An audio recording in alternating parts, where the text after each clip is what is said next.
첫 번째 주제는요. 묻고 싶은 살인의 진실, 강남역 묻지마 살인 사건입니다. 예, 뭐 묻지마 살인 사건이지만 정말 우리 뭐 묻지 않을 수가 없는 이 사건이죠. 근데 이게 또 뭐 언론계에서는 지금 뭐 여러 가지 그 방면으로 초점을 맞춰서 다루고 있는데 뭐 혐오 문제도 다루고 있고요. 그리고 또 연일 뭐 계속되는 추모 물결도 좀 있고요. 그런 부분이 계속 있는 것 같은데 이 사건에 대해서 좀 간략하게 좀 기자님 설명 좀 해주시죠. 지금 너무 핫하게 다루고 있는 사건이어서 뭐 방송을 뭐 많이 보셔가지고 알고 계실 텐데요. 일단은 사건은 지난 17일 날 새벽에 일어났죠. 새벽 1시 20분경에 강남역 인근 남녀가 같이 쓸 수 있는 공용 화장실에서 20대 초반 여성이 칼에 찔려가지고 숨진 채 발견이 된 거죠. 근데 알고 봤더니 범인이 지금 현재 잡힌 상황이죠. 잡혀 있는데 이 뭐 어쨌든 범인이 잡힌 거는 당연한 얘기인 거고, 이 사건은 다른 사건이랑 달리 좀 공분을 사고 있어요. 왜냐면 잡힌 다음에 처음에 이 잡혔던 그 살인자가 말한 게 살해 용의자죠. 용의자가 말한 게 여자라서 죽였다라는 말을 했다는 게 언론에 알려지면서 이게 이제 뭐 전 국민의 공분을 사고 있는데, 일단 단 한 번도 보지 못했던 사람을 그것도 불식간에 사망에 이르게끔 칼로 찔러서 죽인 사건이기 때문에, 거기다 또 성적인 얘기까지, 그러니까 여성을 혐오하는 듯한 발언을 하면서 이 문제가 지금은 핫한 이슈로 지금 다뤄지고 있는 중입니다. 녹화일인 오늘 그 사건 용의자 김모 씨가 현장 검증을 실시했다고 하네요. 지금 뭐 전국적으로 추모 열기가 지금 일어나고 있고, 사회적인 분위기상으로도 봐도 굉장히 그게 굉장히 그 현장 자체 검증하는데 뭔가 만만치 않은 분위기가 나왔을 것 같은데 어땠나요? 뭐 예. 여느 현장 검증과 좀 다르다, 뭐 같다, 뭐 이런 얘기를 하기 이전에 일단은 이제 이분이, 그러니까 언론 인터뷰, 보통 이제 현장 검증을 시작하면은 현장 검증하기 전에 대기에 있던 언론사 기자들한테 이제 공개적으로 질문할 수 있는 시간을 줘요. 그래서 보통은 이제 질문을 안 하는 뭐 피의자나 용의자가 계신 반면에 뭐 간단한 얘기를 하는 분들, 또는 뭐 그냥 죄송하다는 말만 하는 분들 여러 부류가 있었는데, 이분 같은 경우에는 일단은 말을 좀 많이 하셨어요. 평상시 저희가 일반적으로 뭐 이렇게 현장 검증 갔을 때 피의자들은 거의 고개 숙이고 모자 푹 눌러 쓰고 마스크 쓴 채 거의 들리랑 말라간 소리로 뭐 죄송합니다 정도 들리거나 아니면 말을 아예 안 하거나 이런 경우가 대부분이었는데, 이분 같은 경우에 일단은 개인적인 원한은 없었고, 뭐 유가족한테 죄송하다, 그다음에 왜 살인을 했냐, 뭐 이런 거는 수사기관이 조사 받았으니까 거기에 물어봐라 해서 기자들이 질문하는 족족에 대해서 차분하고 담담한 어조로 다 질문에 대답을 해서, 오히려 그러니까 이런 부분에서 봤을 때는 오히려 이분이 이 사람이 진짜 살인자가 맞아? 살인 용의자가 맞아? 이런 느낌이 들 정도로 좀 담담하게 현장 검증을 진행한 특징이 있었죠. 지금 이게 보니까 초반에 이분이 뭐 여자가 싫어서 뭐 살인을 했다 뭐 이렇게 밝히는 바람에 지금 아마 언론에서 이제 그 취지가, 그리고 사람들이 분위기가, 뭐 인터넷 댓글이나 이런 데 분위기가 그쪽으로 자꾸 몰고 가는 것 같아요, 이게 자체가. 근데 실질적으로 그쪽이라기보다는 이분이 뭐 정신질환을 좀 앓고 있었던 것 같은데요. 뭐 이름이 조현병이라고 하더라고요. 그러니까 보통 일반 국민들한테 생소한 것 같아요. 저도 처음 들어봤어요, 이번 사건을 계기로. 근데 이게 뭐 어떤 건지 기자님 좀 뭐 나온 게 있던가요? 이게 무슨 병이다 이런 거는 뭐 의학계에서. 조현병 같은 경우에는 그러니까 흔히 듣던 병이죠. 그러니까 우리가 조현병으로 알고 있는 게 아니라 정신분열증이라고, 정신분열병에서 일반적인 제가 알기로 뭐 드라마나 영화 같은 데서 흔히 등장하는 인물이지 않나 환청 싶어요. 들리고 예, 그쵸. 망상이 보이고 그러니까 이런 거라고요. 환상이랑 현실을 구분 못하고, 네. 그다음에 뭐 누군가 막 수덕수덕대고 자기에 대해서 그러니까 자기에 대한 욕을 한다거나 뭐 이런 거라고 생각을 하고, 뭐 같이 있는 장소에서도 아무런 환청이나 그러니까 아무로도 얘기하지 않는데 환청 같은 게 들리고 뭐 헛것을 보기도 하고, 심지어 심각해지면 뭐, 그래서 우리가 흔히 뭐 정신분열증 환자 얘기할 때 흔히 했던 말인데, 그 말 자체, 정신분열증이란 말 자체에 대한 어감이나 사람들이 생각하는 게 되게 안 좋다 보니까 뭐 요즘은 조현병 이렇게 얘기를 하는데, 조현병은 저희가 흔히 들었던 그러니까 정신질환 중에 하나라고 생각하시면 될 것 같아요. 사실 의뢰인 중에 그런 분이 한 진짜 있었어요. 조현병 근데 저 환자 몰랐어요, 있었어요? 처음에 이제 어느 정도 갔을 때는 전혀 모르다가 나중에 이제 제가 한 건 민사 사건이었는데, 뭐 변호사님 제가 사실 지금 뭐 형사 뭐 고소를 당했다 이래 중간에 얘기를 하면서 이제 들었는데, 뭐 지나가던 여자를 뭐 이렇게 만졌나? 추행을 했나? 이런 거였는데 나이가 한 50대 되신 분이에요. 그래서 한 20살 정도 된 여자애를 막 그렇게 만지시고 말했나 봐요. 그래서 잘 이해가 안 되는 거예요. 나이도 너무 많은데. 근데 만지면서 왜 만지셨어요? 이러니까 연락처 좀 달라고 그랬다는 거예요. 그 20살짜리한테. 근데 그리고 나서 이제 그분이 뭐 조금 이상하다 제가 사실 좀 어디가 안 좋아요 이렇게 말하면서 자기가 옛날에 그런 정신분열 그런 거 치료 이렇게 그 당시 일기장을 저한테 갖다 주셔가지고 봤는데 그 매일매일 자기가 한 것들을 자기가 잘 기억을 못해서 그런지 써요. 근데 그 내용들이 다 환청이에요. 아, 그러면은 조현병이라는 거는 자기가 무슨 짓을 하는지는 명확히 인식은 하는 거네요? 그쵸. 그쵸? 구분을 그러니까 못하는 거 내가 같아요. 사건이 벌어지고 나니까 내가 무슨 짓을 한 거지 이게 아니고 나는 일단 그런 짓을 한다는 걸 명확하게 인식은 한다는 거네요. 근데 내가 이렇게 한 이유가 뭐 누가 뭐 귀에다 환청이 들렸어, 나한테 뭐가 이렇게 됐어, 하라고 했어, 뭐 이런 것도 그런 것들을 다 있고. 그렇게 된다.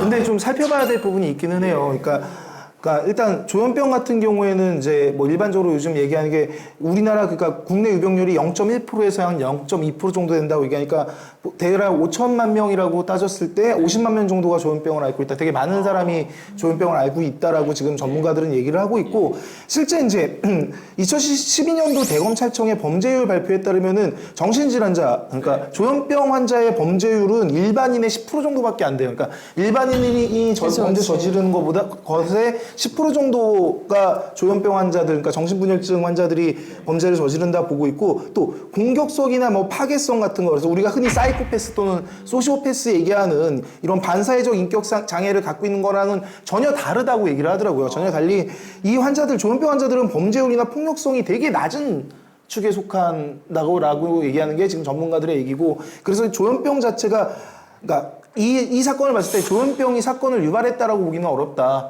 그리고 또 조현병 환자가 그런 사건을 일으킨다라고 또 속단하거나 단정해서는 안 된다. 이런 게 이제 의료계 쪽에서 얘기를 하는 거죠. 사실 우리가 이런 신문을 보면 우리처럼 이런 증상에 대해서 잘 모르는 사람들은 이 범죄의 결과를 놓고 정말 많이 미친놈이구나라고 막 생각을 할 거잖아요. 그죠?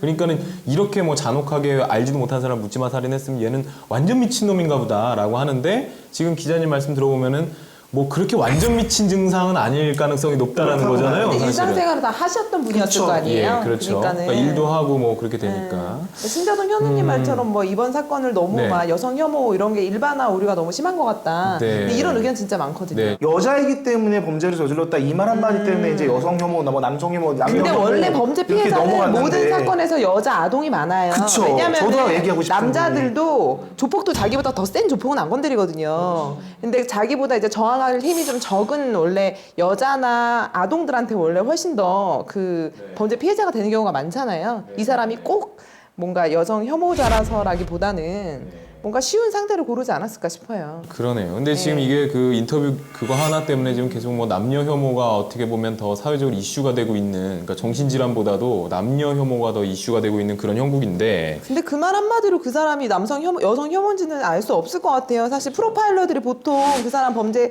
어떤 원인으로 범죄를 했는지 분석하는데 최소 3개월, 6개월 걸린다고 알고 있거든요. 근데 어떤 되게 굉장히 다양한 정말 사회적 환경적 요인을 받은 사람일 것 같고 반드시 꼭 여성 혐오 그쪽으로만 한정할 문제는 좀 아닌 것 같아요. 그러니까 맞는 말씀인 것 같아요. 지금 변호사님이 말씀하시는 것처럼 이번 사건을 남녀 혐오 쪽으로 몰고 가는 건 분명히 언론이 잘못한 프레임인 것 같긴 해요. 애초에 나왔던 말 확인됐다 확인되지 않았다 뭐 이런 걸 떠나서 아무리 용의자가 그런 말을 했다 하더라도 그거 하나만 단적으로 가지고 여성 혐오다라고 얘기한다면 만약에 그러니까 역으로 생각했을 때 이렇게 생각해보면 만약에 피해자가 남자고 가해자가 여성일 경우였을 때도 이게 뭐 남성에 대한 혐오 때문에 일이 벌어졌다 이렇게 생각하지는 않잖아요. 네. 그냥 남자가 싫었다. 그래도 그렇게까지 하지 않아요. 오히려 남자가 여성을 되게 많이 괴롭혔나 보다라는 시각이라든가 뭐 이런 다양한 시각들을 가질 수 있었는데 이거는 그냥 남성이 여성을 아무런 관련도 없는 여성을 칼로 찔러 죽였다. 이 말 한마디로 이 사람은 거기다가 이제 여성이 싫다.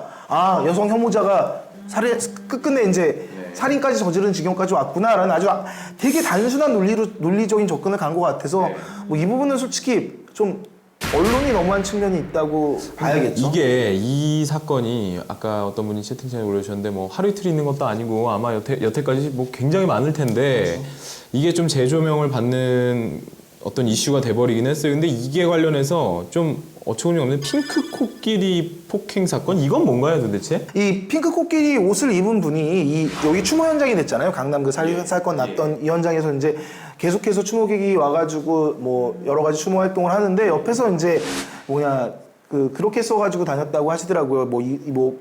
육식동물이라고. 그죠, 육식동물이라고 해서 그게 아니고 같은- 남녀 같이 잘 살자 뭐 이런 예, 내용. 그런 내용을 그런 그래서 내용이라고요? 퍼뜨리고 다녔는데 이분 자체가 이제 그러니까 일간 베스트 쪽 사람이라는 얘기가 돌면서 일베다 글을 올리신 사람인 예, 거죠? 그렇죠. 뭐, 그래서 예. 현장에 있는 분들과 마찰이 생겼고 또 심지어는 뭐 이렇게 옷을 벗기고 가면을 벗기려고 했던 아, 누군지. 예, 분에 대해서 이분이 고소를 한 상황이 된 거죠. 자기가 이제 뭐 맞았다라고 하면서 고소를 하신 것 예, 같은데 이게 그러니까 지금 여성 혐오 논란하고 같이 맞물리면서 이런 어처구니 없는 상황도 지금 좀 벌어지고 있는 것 같아요. 이게 이번 사건이 좀 이상하게 돌아가고 있는 부분 측면이 여기 있는 것 같아요. 일단 살인이 벌어졌는데 묻지마 살인이 벌어졌는데 그게 남성이 여성한테 한 살인이고 최초에 이 남성이 한 말이 뭐 여자가 싫어서 그랬다라는 이 단전적인 그러니까 단편적인 말 한마디를 가지고 언론에서는 여성 혐오 로 프레임을 짜서 프레임을 끌고 가는 짜서 거죠. 던졌고 예. 그걸 또 이분들이 제대로 또 받아들였다라고 보이는 수도 있죠. 그러니까 남녀 혐오하는 그러니까 특히 여성을 혐오하는 사이트 뭐 일베가 대표될 텐데 일베에서도 이거 딱 걸리니까 이거 딱 물어서 이 부분에 대해서 집중 조명하고 저는 이 부분은 괜찮다고 봐요. 그러니까 여성이 피해자가 많다라고 아까 변호사님이 말씀하셨던 것처럼 일반적으로 이런 강력범죄에 대해서 여성이 묻지마 범죄는 특히 쉽게 여성이나 약자, 할머니, 뭐 노약자들이 피해자가 되는데 이 부분에 대해서 오히려 얘기를 해보고 사회적으로 제도적 장치가 뭐였는지 이런 것들이 이번 기회에 좀 논해봐야 되는 게 아닌가. 남녀 싸울 얘기가 아닌 것 같고요. 근데 요번에 또 하나 더 이슈화된 게 뭐냐면 이거 공용 화장실에서 벌어졌다 이거예요. 그러니까는 보통 이렇게 뭐 맥주집이나 이런 데 보면 그 건물 내에 화장실이 크지 않으니까 그러니까 뭐 대변기 하나, 소변기 하나, 남자용 소변기 하나 그리고 아예 칸을 만들어 놓고 그냥 그 앞에 문에다가는 남녀 이렇게 같이 표시되어 있는 그 화장실 표시를 해놓는 그런 데가 좀 있는데요. 요번에도 아마 그 범행 장소가 그런 곳으로 보여요. 그래서 이게 지금 공용 화장실에 대해서도 이게 문제를 짚고 넘어가야 된다라는 이슈가 있는데 그쵸, 있죠. 예. 이건 어떤가요? 이게 무슨 뭐 안전사각지대다 여기가 지금 우리 이제 그런 문화가 생길 것 같아요. 그러니까 뭐 젊은 층에서 이제 술을 먹다 보면은 여자친구가 화장실 간다 그러면 무조건 따라갈 것 같아. 그 앞에. 그래서 따라가면 남자들이 이렇게 쭉 그냥 줄을 서서 있는 이제 그런 상황이 참 웃지 못한 어떻게 보면 해프닝이라고 해야 될까요? 그러니까 술 먹다 말고 여자친구 화장실 간다고 그러면 같이 일어나서 무조건 가는 거야. 솔직히 전 이 공용 화장실에 대해서는 좀 다른 생각이 들긴 해요. 공용 화장실이었기 때문에 이런 사건이 벌어졌다라고 단정짓기에는 우연히 사건이 벌어지다 보니까 공용 화장실이었다라고 봐야 되는 게 맞지 않을까가 더 맞을 것 같고 예를 들면 이게 공용 화장실이 그러니까 남녀 공용 화장실이 없다라면은 이렇게 묻지마 범죄하는 사람이 약자인 여성을 해하고자 하는 장소들은 여기 아니고도 은밀한 장소들이 많다고 보거든요. 뭐 지하 주차장도 있을 거고 그 외 공간들이 많기 때문에 일단은 이 공용 화장실 문제는 좀 다른 방향으로 접근해서 바라봐야 될 문제가 아닐까. 접근하기는 좀 쉬웠을 것 같아요. 그리고 뭐 굉장히 무방비한 곳이잖아요. 근데 공용이기 때문에 남자가 들어오더라도 사람들이 이상하다고 생각 안 했을 거고 그 부분도 좀 그런 부분이 있긴 하겠지만 뭐 범행 장소가 사실 이 사건에 있어서 중요한 부분은 사실 아닌 것 같긴 해요. 요즘 들어 진짜 강력범죄들, 그러니까 특히 여성이나 노약자를 대상으로 한 강력범죄들이 계속 꾸준히 일어나고 있잖아요.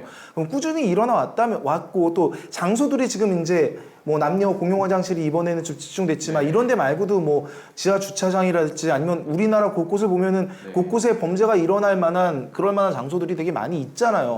많이 있는데 그거에 대해서 국가적 차원에서 좀 이거를 좀 대비를 할 수 있고 좀 대응을 할 수 있고 또 여기가 좀 범죄가 일어나지 않을 수 있는 방향을 좀 만들어주고 그다음 일반 국민들도 단순히 이제 묻지마 범죄가 뭐 무섭다 위험하다 그래서 움츠러든다 뭐 이런 얘기를 하기 이전에 그러니까 아까 뭐 여러분이 말씀하셨는데 이분이 진짜 마음의 병이 생겼다면 마음의 병이 생기게 되는 그 사회 자체가 어떤 게 문제가 있는지 구조적 문제를 좀 해결하는데 전체가 좀 노력을 해야 되지 않을까 그런 생각이 지금 듭니다. 속 박사님 아까 저기 좋은 위에 의견 주신 것 좋은 같은데 의견 주셨던 것 같아요. 네, 변호사님이 한번 좀 소개해 주시죠. 뭐 예. 사회 자체가 건강해지면 범죄가 많이 줄어들 거다. 맞는 말씀인 것 같아요.